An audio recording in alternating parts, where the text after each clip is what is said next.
மாசில்லா சுத்தமா திருப்புண்ணிய தீர்த்தத்தினால் குற்றம் நீங்கிவிட குணமாறேற்ற ஆட்டுக்குட்டியின் இரத்தத்தினால்.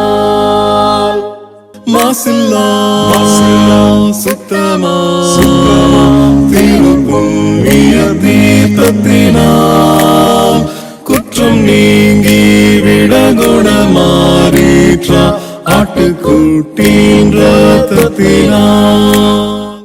பிதாவாகிய தேவனுக்கும் நமது ஆண்டவராகிய இயேசு கிறிஸ்துவுக்கும் பரிசுத்த ஆவியானவருக்கும் இப்பொழுதும் எப்பொழுதும் சதா காலங்களிலும் மகிமை உண்டாயிருப்பதாக. நாம் யாவரும் தேவனை மகிமைப்படுத்தும்படியாக உற்சாகமாக பாடி தேவனை துதித்து அவருடைய நாமத்தை மகிமைப்படுத்துவோமாக. பாடல்களை வழிநடத்தத்தக்கதாக நம்மத்தில் இருக்கிற அன்பு சகோதரர்களை முன்னுக்கு வரும்படி அன்போடு அழைக்கிறேன். உலகம் தராத அன்பை தருவாயே இயேசுநாதா, பலம் இல்லை எங்கள் நெஞ்சில், அருள் கூறும் எங்கள் தேவா. உலகம் தராத அன்பை கரை காண துன்ப வெள்ளம் புரண்டோடும் வேளை வந்தீர். கரை காண துன்ப வெள்ளம் புரண்டோடும் வேளை வந்தீர். திரு கைகள் நீட்டி என்னை உம்மருகில் அணைத்து கொண்டீர், உம்மருகில் அணைத்து கொண்டீர்.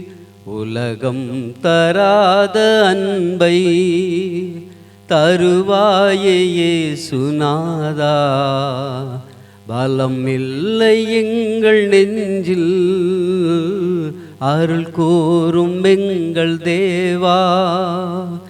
உலகம் தராத அன்பை வானோர்கள் சேனை பாட மெய்ப்பரும் தேடி சென்றார்.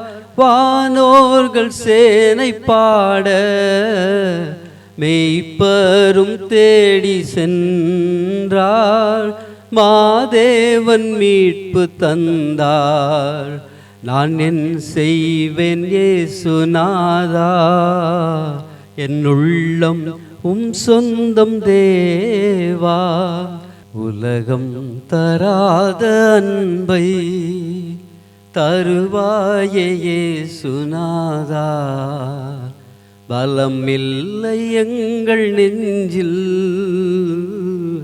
அருள் கூறும் எங்கள் தேவா. உலகம் தராத அன்பை. இந்த தொழுகையின் முதல் ஜெபத்தை தேவன சமூகத்துக்கு ஒரு பலி போல ஏறெடுக்கத்தக்கதாக நம்மத்தில் இருக்கிற சகோதரரை அன்போடு அழைக்கிறேன். பரலோகத்தில் வாசமாக இருக்கிற எங்கள் நல்ல பிதாவே, இக்காலத்தில் எங்களை அற்புதமாக வழிநடத்தி கொண்டு வருகிறவரே, உம் கிருபையாலும் உம் இரக்கத்தாலும் நாங்கள் வாழ்கிறோம். எங்களால் ஆகுமென்று யோசிக்கும் தகுதி கூட இல்லாதவர்கள், எங்களுடைய தகுதியெல்லாம் உமது குமாரனும் எங்கள் ஆண்டவருமாகிய இயேசுவில் இருக்கிறது. இந்த நாளிலே அவர் மூலமாய் அவர் இரத்தத்தால் கழுவப்பட்டவர்களாய் பலவீனராகிய நாங்கள் ஆவியின் பலத்தால் உம் சமூகத்திலே வந்து உம்மை தொழுது கொள்ள காத்திருக்கிறோம். நல்ல பிதாவே, எல்லாருமாய் சேர்ந்து எங்களை ஒரு பலி போல மொத்தமாக பலிபீடத்தின் மேலே ஒப்புக் கொடுக்கிறோம். இந்த நாளில் உம்மை தொழுது கொள்வதனால் உண்டாகிற ஆசீர்வாதம், சமாதானம், சுகம் அனைத்தையும் பெற்றுக்கொள்ள வாஞ்சையாய் எங்களை தாழ்த்துகிறோம். எங்கள் பாவ குற்றங்களை மன்னித்து எங்களை சுகந்த வாசனையாக முகர்ந்து எங்களை பலியாக ஏற்றுக்கொண்டு ஆசீர்வதிப்பீராக. நீ செய்த எல்லா உபகாரங்களுக்காக நன்றி என்று சொல்வதை தவிர வேறொன்றும் எங்களிடத்தில் இல்லை. எங்களை தாழ்த்துகிறோம், உம்மை உயர்த்துகிறோம். இயேசு கிறிஸ்துவின் பரிசுத்த நாமத்தில் துதித்து ஜெபிக்கிறோம் பிதாவே, ஆமென். கர்த்தராகிய இயேசு கிறிஸ்துவினுடைய நாமத்திலே உங்களை வாழ்த்தி உலகளாவிய இந்த பொது தொழுகைக்கு வரவேற்கிறதுல மிகவும் மகிழ்ச்சி அடைகிறேன். பரிசுத்தமும் அன்பும் நிறைந்த சகோதர சகோதரிகளே, நம்முடைய பாவங்களை தேவன் மன்னித்திருக்கிறார் என்ற பரிபூரணமான அறிவு நமக்கு தேவை. தேவன் நம்முடைய பாவங்களை இயேசு கிறிஸ்துவின் இரத்தத்தினாலே மன்னித்திருக்கிறார். பாவ மன்னிப்பு பற்றி விளங்காமல், அந்த அனுபவத்தை அனுபவிக்காமல் நாம் தேவனுடைய பிள்ளைகளாக இருக்கிறோம் என்று நம்மால் பேச முடியாது. Without understanding the forgiveness of sin you never claim you are a Christian. பாவ மன்னிப்பை தெரியாத ஆள் தன்னை கிறிஸ்தவன் என்று சொல்ல முடியாது. அதனால்தான் தேவ சமூகத்தில் அவைகள் மன்னிக்கப்பட்டதுக்காகவும் தேவனை நாம் தொழுது கொள்ளும்படியாக இன்று கூடி வந்திருக்கிறோம். We worship God because God has forgiven our sin and accepted us as His children. அவருடைய பிள்ளைகளாக தேவன் நம்மை ஏற்றுக்கொண்டிருக்கிறார். 1 யோவான் 2 அதிகாரம் 12வது வசனம், பிள்ளைகளே, அவருடைய நாமத்து நிமித்தம் உங்கள் பாவங்கள் மன்னிக்கப்பட்டிருக்கிறதுனால் உங்களுக்கு எழுதுகிறேன். அழுத்தம் திருத்தமான ஒரு கருத்து. சில சமயங்களில் காதில் வாங்கினதெல்லாம் நினைவில் வைத்துக்கொள்ள முடியாது.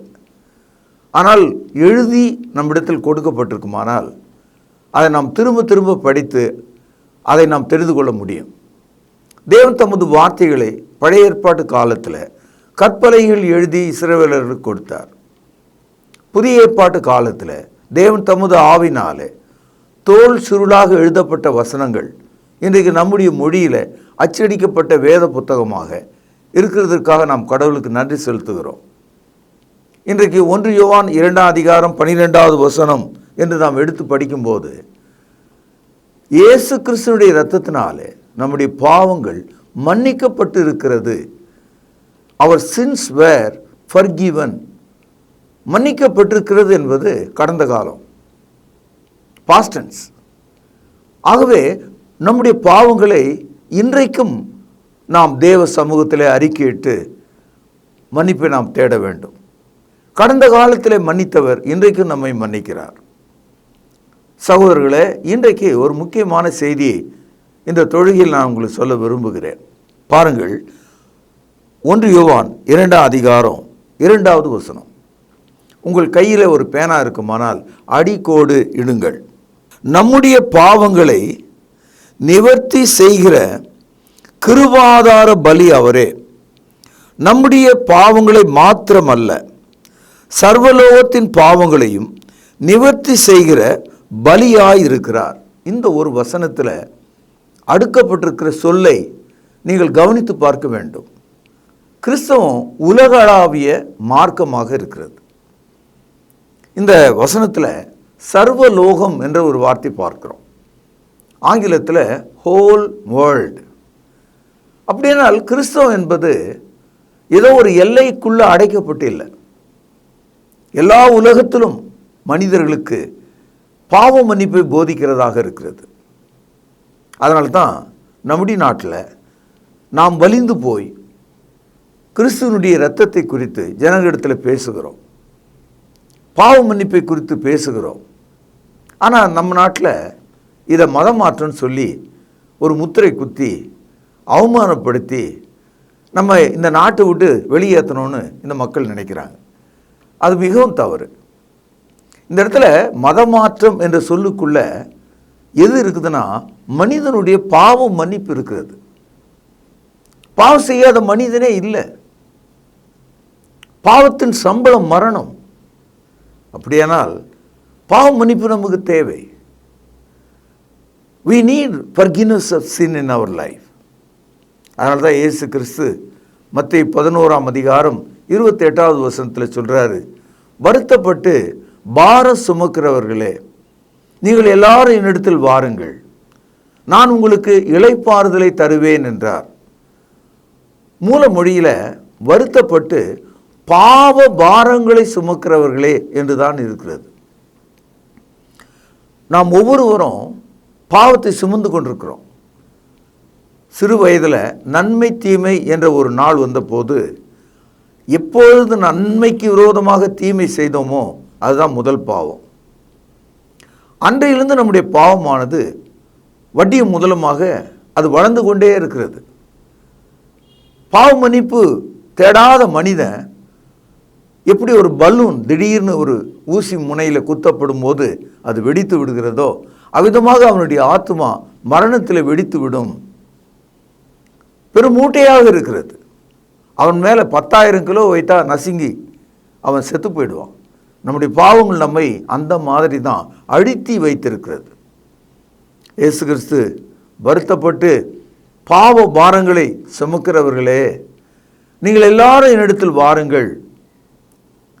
இந்த வார்த்தை இந்தியாவுக்கு மட்டுமா, உலகம் முழுதும் உள்ள எல்லா மனிதர்களுக்காகவும், நீங்கள் எல்லாரும் என்னிடத்தில் வாருங்கள், நான் உங்களுக்கு இளைப்பாறுதலை தருவேன், உங்கள் பாரங்களை நான் ஏற்றுக்கொண்டு என்னுடைய லகுவான சுமையை உங்களுக்கு தருவேன். இயேசு கிறிஸ்துவினுடைய சிலுவை மரணம், அவருடைய விரிந்த கரங்கள் நம்மை அழைக்கிறதாக இருக்கிறது. ஆகவே பாவ பாரங்களோடு நாம் அவரிடத்தில் திரும்பும்போது, அவைகளை அறிக்கை செய்து விட்டுவிடும்போது, அவர் நம்மை மன்னிப்பதற்கு உண்மையும் நீதியும் நிறைந்தவராக இருக்கிறார்.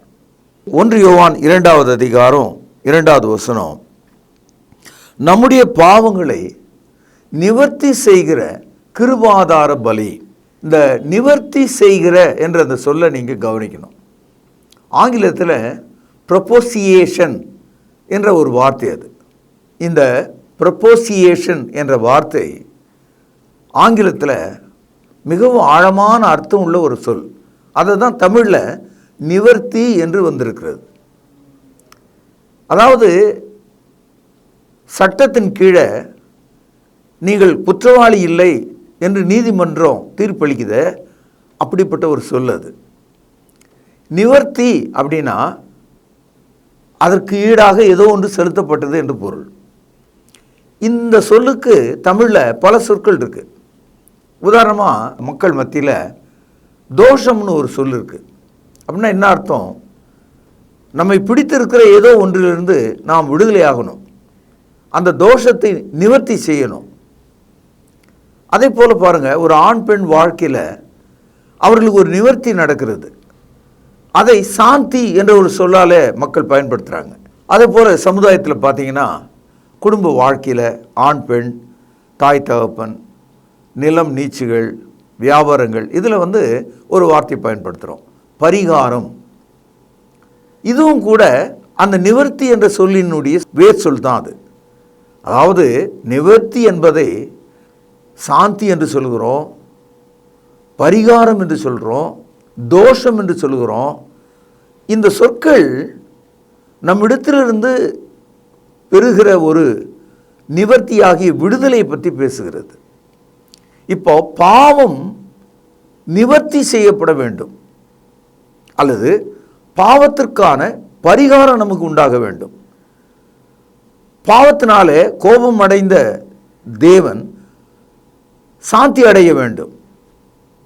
பாவம் செய்த மனிதனுடைய மேல் இருக்கிற தோஷம் நீக்கப்பட வேண்டும். இது எல்லாம் கூட்டாக சேர்ந்தது தான் இந்த ஒரு சொல் ப்ரொபோசியேஷன். என்ன சொல்றாரு? நம்முடைய பாவங்களை நிவர்த்தி செய்கிற, நல்ல கவனிங்க, கிருபாதார பலி. சகோதரர்களே, பழைய ஏற்பாட்டில் குறையற்ற 1 வயது உள்ள ஒரு ஆட்டுக்குட்டியை கொண்டு வந்து நிறுத்தி அதை பலிப்படுத்த அண்டை வெட்டி அந்த தனி மனிதன் அவனுடைய பாவ மன்னிப்பை தேடினான்.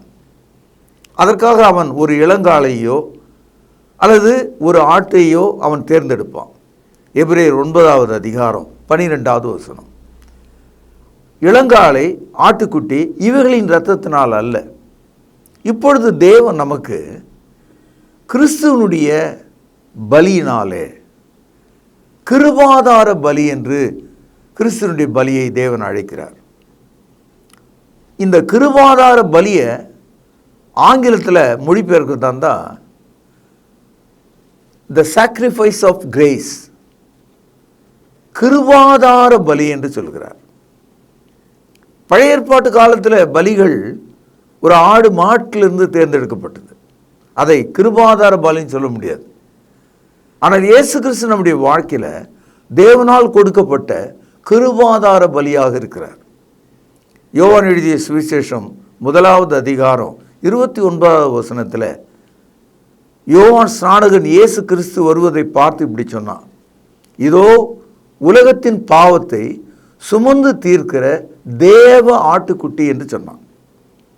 இஸ்ரவேலர்கள் தங்களுடைய குடும்பங்களுக்காக ஒரு ஆட்டுக்குட்டியை தேர்ந்தெடுத்தார்கள், அது அவங்களுடைய வீட்டுக்கு மட்டும். ஆனால் இயேசு கிறிஸ்து உலகத்தின் பாவங்களை, உலகத்தில் உள்ள எல்லா மனிதர்களுக்காகவும், ரெண்டாவது மனிதர்கள் மத்தியில் வாழ்கிற ஒரு ஆடாக இல்லாமல் அவர் தேவனுடைய ஆட்டுக்குட்டியாக இருக்கிறார். Jesus Christ is the lamb of God which takes away the sins of the world. 1 யோவான் 2:2 நம்முடைய பாவங்களை கவனிங்கள், நிவர்த்தி செய்கிற கிருபாதார பலி அவரே. நம்முடைய பாவங்களை மாத்திரமல்ல, சர்வலோகத்தின் பாவங்களையும் நிவர்த்தி செய்கிற பலியாயிருக்கிறார். இந்த வசனம் இந்த தேசத்தில் இன்றைய காலகட்டத்தில் வாழ்கிற எல்லா மனிதர்களும் கவனிக்க வேண்டிய ஒரு வசனம். பாவ பாரத்தினால் அழுத்தப்பட்டு மரித்து போன மனிதர்கள் கிருபாதார பலியை குறித்து கேள்விப்பட வேண்டும். உலகத்தாருடைய பாவங்களை மன்னிக்கும் கிருபாதார பலியாக, நிவர்த்தி செய்கிற ஒருவராக, உங்களுடைய தோஷத்தை நீக்கிறவராக, உங்களுக்கும் தேவனுக்கு இடையில சாந்தத்தை உண்டாக்குகிறவராக, உங்களுடைய பாவங்களுக்கான பரிகாரமாக, நிவர்த்தியாக இயேசு இருக்கிறார். சகோதரர்களே, எபேசியர் 2:1 பாருங்கள். அக்கிரமங்களினாலும் பாவங்களினாலும் மரித்தவர்களாயிருந்த உங்களை உயிர்ப்பித்தார். அதாவது பாவம் மனிதர்களை ஆத்மாவிலே மரணத்தை கொண்டு வருகிறது. So every man committed sin, he is dead in the sight of God. ஆக பாவத்தில் நாம் மரித்தவர்களாக இருக்கிறோம். மரித்தவர்களை அடக்கம் பண்ணிட்டு மறந்துடலாம். ஆனால் தேவன் பாவத்தில் மரித்தவர்களை மீட்டுக்கொள்ள விரும்புகிறார். அதற்காகவே கிருபாதார பலியை நமக்கு ஏற்படுத்தினார். இந்த கிருபாதார பலி தேவன் விரும்புகிற நிவர்த்தியாக இருக்கிறது. Jesus Christ is the propitiation of all kinds of your sin. எல்லாவற்றையும் நிறைவு செய்கிற ஒருவராக இருக்கிறார். தோஷம் நீக்கிறவராக இருக்கிறார், பரிகாரமாக இருக்கிறார், நிவர்த்தியாக இருக்கிறார். எனக்கு தெரிந்த ஒரு சம்பவம், ஒரே நேரத்தில் ஒரே பள்ளியில் படித்த 2 நண்பர்கள், 2 பேரும் பாஸ் பண்ணாங்க, 2 பேரும் அரசாங்க வேலைக்கு போனாங்க. ஏறக்குறைய ஒரு 6 மாதம் தான் 2 பேருக்கும் வித்தியாசம் வயது. நல்ல வேலை, 2 பேருக்கும் திருமணமானது, 2 பேருக்கும் பிள்ளைகள் உண்டானது. இந்த 2 பேரும் ஒரே தெருவில் எதிரெதிரில் வீடு வாங்கி கட்டி நன்றாக வாழ்ந்தாங்க. காலப்போக்கில் ஒருவர் தன்னுடைய மனைவி இழந்தார், அந்த அம்மா செத்து போயிட்டாங்க. அதுக்கு அடுத்த ஒரு சில வருஷங்களில் எதிர் வீட்டில் இருந்த நண்பனுடைய மனைவி இறந்துட்டாங்க. இப்போது இந்த 2 பெரியவர்களும் அந்த பிள்ளைகளோடு அவங்கவுங்க வீட்டில் இருந்தாங்க. 2 பேரும் இப்போ ரிட்டையர் ஆகிட்டாங்க. அவர்கள் ரிட்டையர் ஆன எல்லா பணத்தையும் தன்னுடைய பிள்ளைகளுக்காக, பேர குழந்தைகளுக்காக வைத்திருந்தாங்க. இப்படியே வாழ்ந்து கொண்டிருந்த அவர்கள் மத்தியில் இந்த 2 நண்பர்களில் ஒருவர் திடீரென்று மாரடைப்பால் இறந்து விட்டார். மாரடைப்பால் இறந்து போன அந்த நண்பன் நிமித்தம் எதிர் வீட்டில் இருந்த அந்த நண்பனுக்கு அவனுக்கே ஹார்ட் அட்டாக் வந்துடுச்சு. அந்த அளவுக்கு அவருக்கு வேதனை. 2 பேரும் இணைப்பிரியாத நல்ல நட்பு. இப்பொழுது அந்த உடலை அடக்கம் செய்வதற்காக வீட்டுக்கு வெளியே கொண்டு வந்தாங்க. தெரு கூடியது. திடீர்னு எங்கேருந்தோ ஒரு கடங்காரங்க வந்து சேர்ந்தான். அவன் என்ன சொல்கிறான், ஐயா இறந்துட்டாரு, அந்த வீடு என்னுடையது, இதை அடமானம் போட்டார், அசலும் கட்டலை வட்டியும் கட்டலை, ஆகவே இந்த வீடு எனக்குரியது அப்படின்னு சொல்ல ஆரம்பிச்சிட்டார். அப்போ அந்த பிள்ளைங்க நினச்சிருந்தா அந்த கடனை கட்டி அந்த வீட்டை அவங்க மீட்டிருக்கலாம். ஆனால் அந்த பிள்ளைகள்லாம் என்ன நினைக்கிறாங்க, அப்பா செத்துட்டார், செத்தாள்கிட்டே நீ கடனை வாங்கிக்க, உன் பொருள் நீ திருப்பிக்க என்ற மாதிரி பதில் சொல்ல ஆரம்பிச்சிட்டாங்க. அதாவது செத்துப்போன தகப்பனுடைய கடனை நான் ஏன் அடைக்கணும் அப்படின்றது அவங்களுடைய எண்ணம். இதனால் அந்த பிணத்தை அடக்கம் பண்ண முடியாமல் சாயங்காலம் 7 மணி வரைக்கும் ஆயிட்டுது. எதிர் வீட்டில் இருந்த அந்த நண்பர் ஞாபகம் இருக்கு இல்லையா, அவர் வெளியே ஓடி வந்தார். கையில் ஒரு பத்திரம் எடுத்துகிட்டு வந்தார். அவர் என்ன சொன்னார், அந்த கடன்பட்டான்னு சொல்லி வந்து நின்னானே அவன் கையில் இதை கொடுத்து, இதப்பா இது என்னுடைய வீடு, இதை விற்று அந்த கடனை எடுத்துக்கிட்டு மிச்சம் ஏதாவது இருந்தால் எனக்கு கொடு. என்னுடைய நண்பனை ஒரு கடன்காரனாக அடக்கம் செய்ய நான் விரும்பலை, அவனை நல்ல விதமாக அடக்கம் செய்ய நான் விரும்புகிறேன் சொல்லி எல்லாருக்கும் முன்னால் கண்ணீரோடு அதை கொடுத்தார். இது உண்மையாக நடந்த ஒரு சம்பவம். இதிலிருந்து நம்ம என்ன தெரிஞ்சுக்கிறோம்? சொந்த பிள்ளைங்க அப்பானுடைய கடனை கட்ட அவங்க விரும்பலை. ஏன்னா அவர் தான் செத்து போயிட்டாரே, செத்தவனுடைய கடனை நான் ஏன் அடைக்கணும் அப்படின்றது அவங்களுடைய எண்ணம். உலகத்தில் பாவம் செய்து ஆத்மாவில் செத்து போன அத்தனை பேருக்காகவும் அந்த எதிர் வீட்டு நண்பன் தன்னுடைய சொந்த வீட்டை கொடுத்தது போல தேவன் தமது சொந்த மகனை பிராயச்சித்தமாக, பரிகாரமாக, சாந்தியாக, நிவர்த்தியாக உனக்காகவும் எனக்காகவும் உலகத்தாருடைய பாவங்களுக்காகவும் தந்திருக்கிறார். ஆகவே அக்கிரமங்களினாலும் பாவங்களினாலும் மரித்தவர்களாக இருந்த நம்மை உயிர்ப்பிக்கத்தக்கதாக சர்வலோகத்தின் பாவங்களை சுமக்கிற தேவ ஆட்டுக்குட்டியாக, பரிகாரமாக, நிவர்த்தியாக இயேசு கிறிஸ்து கிருபாதார பலியாக இருக்கிறார். என் அன்பு சகோதரர்களே, 1 பேதுரு 1 அதிகாரம் 19வது வசனம், உங்கள் முன்னோர்களால் பாரம்பரியமாய் நீங்கள் அனுசரித்து வந்த வீணான நடத்தையினின்று அழிவுள்ள வஸ்துக்களாகிய வெள்ளியினாலும் பொன்னினாலும் நீங்கள் மீட்கப்படாமல் கவனிங்கள், குற்றமில்லாத 1, மாசற்ற 2, ஆட்டுக்குட்டியாகிய கிறிஸ்துவின் விலையேற பெற்ற இரத்தத்தினாலே 3 மீட்கப்பட்டீர்கள் என்று அறிந்திருக்கிறீர்களே. நம்முடைய பாவத்துக்கான பரிகாரம், நிவர்த்தி, தோஷம் கழித்தல் விலையேற பெற்ற இரத்தம் ஒன்றினால் உண்டாக்கப்பட்டிருக்கிறது. இதற்கு ஈடாக வெள்ளியும் பொன்னும் கொடுக்கப்பட முடியாது. விலையேற பெற்ற இரத்தத்தினாலே நாம் மீட்கப்பட்டோம். இந்த இயேசு கிறிஸ்து உலக தோற்றத்துக்கு முன்பே நம்முடைய பாவங்களுக்காக முன்குறிக்கப்பட்டவராக இருக்கிறார். 1 பேதுரு 1 அதிகாரம் 20வது வசனம், அவர் உலக தோற்றத்துக்கு முன்னே குறிக்கப்பட்டவராயிருந்து தமது மூலமாய் தேவன் மேல் விசுவாசமாயிருக்கிற உங்களுக்காக இந்த கடைசி காலங்களில் வெளிப்பட்டார். இந்த பாவ நிவர்த்தியை, இந்த பாவ பரிகாரத்தை, இந்த பாவ தோஷத்தை நீக்கும் இந்த இரத்தத்தை விசுவாசத்தினாலே நீங்கள் பெற்றுக்கொள்ள முடியும். என் அன்பு சகோதரர்களே, இயேசு கிறிஸ்துவினுடைய சிலுவையில் அவர் சிந்திய இரத்தம் நம்முடைய பாவங்களுக்காக கொடுக்கப்பட்ட விலையாக இருக்கிறது. அந்த விலையை தேவன் கொடுத்தார். அப்போஸ்தலர் நடபடிகள் 20வது அதிகாரம் 28வது வசனம், ஆகையால் உங்களை குறித்தும் பேனால் அடிக்கொண்டிடுங்கள், தேவன் தம்முடைய சுய இரத்தத்தினாலே சம்பாதித்து கொண்ட சபையை, அதாவது இயேசு கிறிஸ்துவினுடைய இரத்தம் நம்முடைய பாவ மன்னிப்பு என்று பார்த்தோம். அந்த இரத்தத்தினால்தான் திருச்சபையை தேவன் வாங்கி இருக்கிறாராம். தேவன் தமது சுய இரத்தத்தினாலே சம்பாதித்த சபை. இங்கே தேவன் இயேசு கிறிஸ்துவை தன்னுடைய சொந்த இரத்தமாக பார்க்கிறார். அவரை மனிதனாக அனுப்பிய போது அவர் சிந்திய இரத்தம் விலையேற பெற்றது என்று 1 பேதுரு 1:19 பார்த்தோம். உலகத்தின் பாவங்களை சுமந்து தீர்க்கிற இரத்தம் என்று யோவான் 1:29 பார்த்தோம்.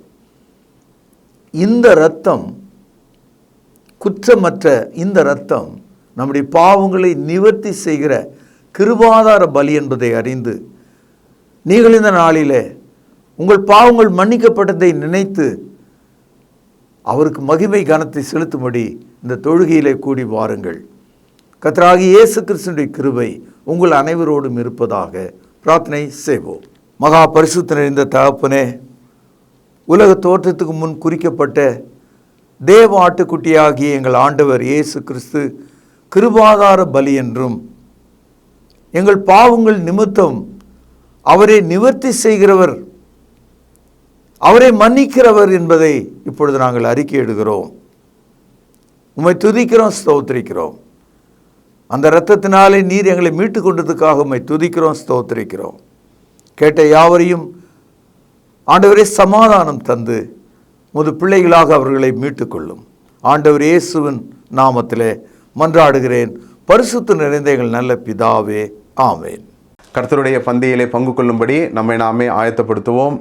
ஆண்டவராகிய இயேசு கிறிஸ்து காட்டி கொடுக்கப்பட்ட அன்று ராத்திரியிலே அப்பத்தை எடுத்து ஆசீர்வதித்து, இதை பிட்டு நீங்கள் வாங்கி புசியுங்கள், இது உங்களுக்காக பிற்கப்படுகிற என்னுடைய சரீரமாய் இருக்கிறது என்று சொல்லியிருக்கிறார். அப்பத்திற்காக நாம் ஜெபித்து இதில் பங்கு கொள்வோம். பரிசுத்தமும் இரக்கமும் தயவும் கிருபையும் நிறைந்த நல்ல ஆண்டவரே, உம்முடைய குமாரனாகிய இயேசு கிறிஸ்து சிலுவையிலே எங்களுடைய பாவங்களுக்காக தன்னுடைய இன்னுயிரை கொடுக்கும் பொழுது அவருடைய சரீரம் கிழிக்கப்பட்டது. அதற்கு ஒப்பாக இங்கு புளிப்பில்லாத அப்பம் இது வைக்கப்பட்டு இருக்கிறது. அப்பா, நீர் இந்த அப்பத்தை எங்களுக்கென்று ஆசீர்வதித்து தரும்படி விலையேற பெற்ற இயேசு கிறிஸ்துவனுடைய நல்ல நாமத்தினாலே இந்த ஜெபத்தை ஏறெடுக்கிறோம் அன்பின் பிதாவே, ஆமேன். அவர் அந்தபடியே பாத்திரத்தையும் எடுத்து, இந்த பாத்திரம் என் இரத்தத்தினால் ஆகிய புதிய உடன்படிக்கையாய் இருக்கிறது, என்னை நினைவு கூறும்படி இதை செய்யுங்கள் என்று சொல்லியிருக்கிறார். நாமும் கூட அவ்வண்ணமாகவே இதில் செய்யும்படியாக நாம் ஒன்று சேருவோம். தேவன் இந்த ரசத்தை ஆசீர்வதித்து தரும்படி நாம் ஜெபிப்போம். வானத்தையும் பூமியும் உண்டாக்கின சர்வ வல்லமையுள்ள எங்கள் நல்ல பிதாவே, என்னை நினைவு கூறும்படி இதை செய்யுங்கள் என்று சொல்லியிருக்கிறபடியே நாங்கள் செய்யும்படி வந்து நிற்கிறோம். இந்த ரசத்தை நீர் ஆசீர்வதித்து தாரும். குற்றமில்லாத மாசற்ற இதோ தகப்பனே, அந்த ரத்தம் எங்களுடைய பாவங்களுக்காக சிந்தப்பட்டது என்பதை நாங்கள் நினைத்து இதில் பங்கு கொள்ளும்படி, பயபக்தியோடு பங்கு கொள்ளும்படி எங்களை உற்சாகப்படுத்தும். எங்களை தாழ்த்துகிறோம். இந்த ரசத்தை நீர் ஆசீர்வதித்து தாரும். இயேசுவின் நல்ல நாமத்தில் இந்த ஜெபத்தை எடுக்கிறோம் அன்பின் பிதாவே, ஆமேன். தேவனுடைய சமூகத்தில் தேவனுக்கு மிக பிரியமான ஒரு தொழுகையை செய்து கொண்டிருக்கிறோம். இதை தொடர்ந்து தேவனுக்கு பிரியமான ஒரு பலியாக நம்முடைய கையின் பிரயாசங்களை தேவனுடைய சமூகத்துக்கு கொண்டு வருவோம். தேவன் கொடுத்தவைகள், இவைகளிலிருந்து நாம் எடுத்து தேவனுக்கு உற்சாகமாக கொடுப்பதற்கு நாம் ஒப்புக் கொடுப்போமாக. இந்த தொழுகையின் நிறைவு ஜெபத்தை நம்மத்தில் இருக்கிறதான சகோதரர் ஒருவர் முன்வந்து ஜெபித்து இந்த தொழுகையை நிறைவு செய்து தரும்படி அன்பாய் கேட்டுக்கொள்கிறேன். ஜெபிப்போம். கிருபையும் அன்பும் இரக்கமும் நிறைந்த பரம்பிதாவே, உம்மை தொழுது கொள்வது எவ்வளவு பெரிதான ஸ்லாக்கியம். அந்த ஸ்லாக்கியத்தை நீர் இந்த நாளில் எங்களுக்கு தந்தீரே, அதற்காக நன்றி தகப்பனே. நாங்கள் ஜெபித்த ஜெபங்களை நீர் அங்கீகரிக்க வேண்டுமாய் ஜெபிக்கிறோம். கிருபையின் பிதாவே, நாங்கள் கேட்ட வார்த்தைகளுக்காக நன்றி. அவைகள் எங்களுடைய இருதயத்தில் வைத்து அதன்படி எங்களுடைய வாழ்க்கை மறுரூபமாக நீர் தயவு செய்தல் வேண்டுமாய் ஜெபிக்கிறோம். பிதாவே, நீர் எங்களுக்கு இந்த வாரத்தில் ஆசீர்வாதமாக கொடுத்த வருமானத்திலிருந்து உமக்கென்று கொடுக்க நீர் எங்களுக்கு பாராட்டின தயவுக்காக நன்றி. இப்படியாக நாங்கள் கிறிஸ்துவனுடைய மரணத்தை நினைவு கூற நீர் தயவு பாராட்டினீர். எங்களுக்காக கிறிஸ்து தன்னுடைய சரீரத்தை கிழித்து இரத்தத்தை சிந்தினார். அதை நாங்கள் புசிக்கவும் பானம் பண்ணவும் நீர் தயவு பாராட்டினீர். இப்படியாக தாப்பனே, நாங்கள் ஏறெடுத்த இந்த தொழுகையை நீர் தாமே அங்கீகரிக்க வேண்டுமாகவும் ஆசீர்வதிக்க வேண்டுமாக ஜெபிக்கிறோம். தாப்பனே, சுவீனமாக இருப்பவர்களுக்கு உம்முடைய சுகத்தையும் ஆரோக்கியத்தையும் கட்டளை விடமாக ஜெபிக்கிறோம். காத்துக்கொள்ளும் வழி நடத்தியறலும் இயேசு கிறிஸ்து மூலம் அனுப்புகிற நல்ல பரம்பிதாவே, ஆமென்.